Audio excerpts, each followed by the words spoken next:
Lag. Lag is something I love to see in golfers and something you all should have. The issues we have is when people try and get lag, quite often they do it massively the wrong way, which makes bigger issues than actually not having lag in the first place. So lag, the angle between the forearm and the shaft, maintaining itself or reducing how quickly it widens, if you like, is what we're going to be talking about today.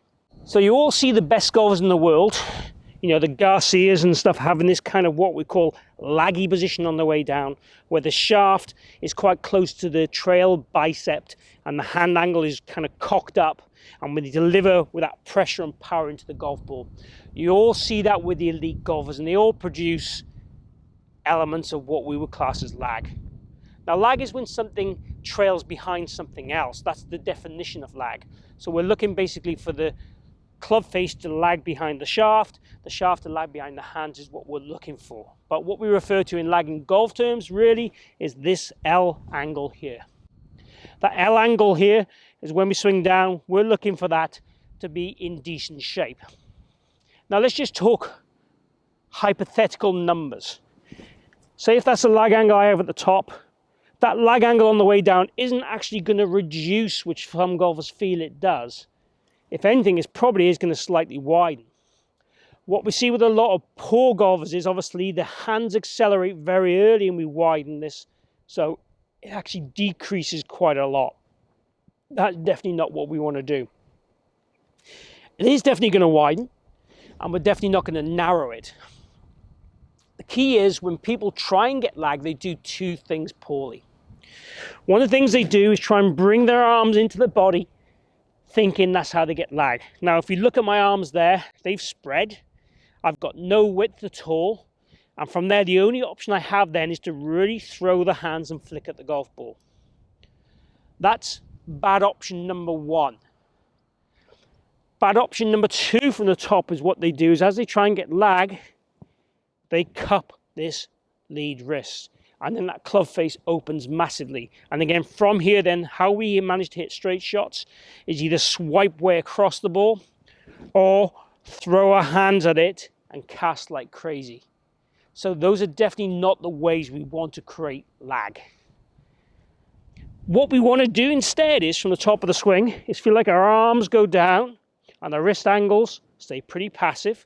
As I said, they will widen ever so slightly. A great way of feeling it is to take your thumbs off the club, bring it down with no pressure, your thumbs pushing the shaft, and try and keep your elbows, what you feel is squeezing together so you don't get that spreading of the arms. And feel from there, we just kind of lower that and we feel our torso doesn't rotate too early either. So it's the arms working fast, you might say wide and downward, and keeping the wrist angle the same. So that's the way we'd want to feel it. So we don't want to feel it thrown away. We don't want to feel like it's gathered in. You want to feel like it's kind of maintaining the position it is. Your thumbs point up. My thumbs now are slightly pointing away from me. So they've gone from up to away. So we want to make sure we have the feeling of maintaining it as best we can, but understanding it will widen. The key is not to throw it away, not to cup the wrist, not to spread those arms. They cause issues in itself. What I'd like you to do to feel lag the correct way is actually take your step to a golf ball, swing to the top, take your thumbs off, let your arms go down, feeling that your body only recenters, it doesn't move forward. And we just feel that we repeat that process a few times, and then go ahead and hit a ball, feeling like you're doing the same, nice and patient.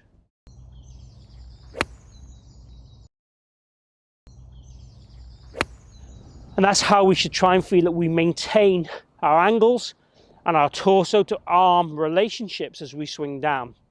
I see loads of golfers getting like this, trying to get lag sometimes, moving the torso the wrong way, but basically just getting a mess in the start of that downswing. Now, nearly always, the lag is created by consequence of how we move prior to that. So if we don't move well in the backswing, it's really impossible to get lag on the way down. If we don't load those wrists, if we don't create that right elbow shape and width, really impossible to create that lag on the way down. So I'm not saying that's not important. I'm saying that's vitally important. This is more a way of you feeling how you can move on the way down correctly to achieve really good contact and play well straight away. So I hope you've enjoyed that video on lag. If you have, please click like and share the video. Please also ask any questions down below. Join the conversation. Ask me any questions. Ask me for requests for videos.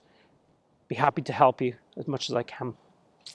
If you haven't already followed or subscribed, please hit my logo down below and join me in my journey. Let me help you improve your golf. It's all for free, and also hit the bell notification to make sure you get all the notifications of when I release a new video. Lastly, thank you for joining me today at the Forest of Arden. Hope to see you back here real soon.